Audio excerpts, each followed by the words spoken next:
47-ാം American പ്രസിഡന്റായി Donald Trump സത്യപ്രതിജ്ഞ ചെയ്ത് അധികാരമേറ്റിരിക്കുന്നു. സുവർണ്ണ കാലഘട്ടത്തിന് തുടക്കമായിരിക്കുന്നു എന്ന് പറഞ്ഞാണ് അമേരിക്കയുടെ പുതിയ പ്രസിഡന്റ് ഇന്ന് അഭിസംബോധനാ പ്രസംഗം ആരംഭിച്ചത്. ഒപ്പം തന്നെ അമേരിക്ക എന്ത് നിലപാട് സ്വീകരിക്കും വരും വർഷങ്ങളിൽ, അത് ലോകരാഷ്ട്രങ്ങൾക്ക് മുന്നിൽ ഏത് നിലപാട് സ്വീകരിച്ചായിരിക്കും മുന്നേറുക എന്ന രീതിയിലുള്ള പ്രഖ്യാപനങ്ങളുമെല്ലാം ഇന്ന് ഡൊണാൾഡ് ട്രംപ് നടത്തുകയും ചെയ്തു.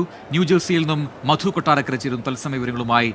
മധു, ആദ്യ മണിക്കൂറുകളിൽ ഈ പ്രസംഗത്തിന് ശേഷം എന്താണ്, ഏത് രീതിയിലാണ് അമേരിക്കൻ ജനത അതിനോട് പ്രതികരിക്കുന്നത്, എന്താണ് കൃത്യമായി ഇനി ചെയ്യേണ്ടത് എന്ന ആഹ്വാനങ്ങളുമെല്ലാം ഈ അഭിസംബോധനാ പ്രസംഗത്തിൽ ഈ ഡൊണാൾഡ് ട്രംപ് പറയുകയുണ്ടായി. ജനങ്ങൾക്ക് വേണ്ടി പോരാടും, ജനങ്ങൾക്ക് വേണ്ടി വിജയം സുനിശ്ചിതമായും നേടിയെടുക്കും എന്ന് പറഞ്ഞാണ് ഡൊണാൾഡ് ട്രംപ് ആ പ്രസംഗം അവസാനിപ്പിച്ചതും. എന്താണ്, ഏത് രീതിയിലാണ് ഇതിനെ വിലയിരുത്തപ്പെടുന്നത് അമേരിക്കയിൽ?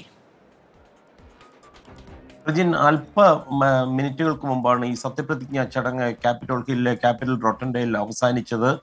പ്രജിൻ ചോദിച്ചതുപോലെ തെരഞ്ഞെടുപ്പ് സമയത്ത് മേക്ക് അമേരിക്ക ഫസ്റ്റ് എന്ന് പറഞ്ഞ ഒരു ക്യാമ്പയിൻ ആയിരുന്നു ഡൊണാൾഡ് ട്രംപ് നയിച്ചത്. അതുമായിട്ട് അലൈൻ ചെയ്യുന്ന രീതിയിലായിരുന്നു അദ്ദേഹത്തിന്റെ പ്രസംഗങ്ങളും പ്രഖ്യാപനങ്ങളും. എല്ലാവരും ആകാംക്ഷയോടെ കാത്തിരിക്കുന്നതെന്ന് ഏതാണ്ട് 100ഓളം executive ഓർഡേഴ്സിൽ Donald Trump ഒപ്പിടുന്നുണ്ട്.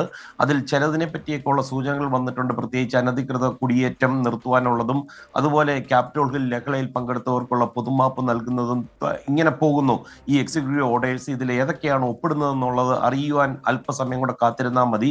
Donald Trump എന്നാൽ ഈ ഒരു ചെറിയൊരു ചടങ്ങായതുകൊണ്ട് തന്നെ തൻ്റെ അനുയായികൾ ഈ കൊടും തണുപ്പിലും മലയാളികൾ ഉൾപ്പെടെ ധാരാളം പേർ വാഷിംഗ്ടൺ DC-യിൽ എത്തിയിട്ടുണ്ട്. ആ അനുയായികളെ അഭിസംബോധന ചെയ്ത് സംസാരിക്കുവാൻ വേണ്ടി പോയിരിക്കുകയാണ്. അതിനുശേഷം ഈ ക്യാപിറ്റൽ ഹില്ലിൽ നടക്കുന്ന ഉച്ചഭക്ഷണത്തിന് ശേഷമായിരിക്കും ഓവൽ ഓഫീസിൽ എത്തുന്നത്.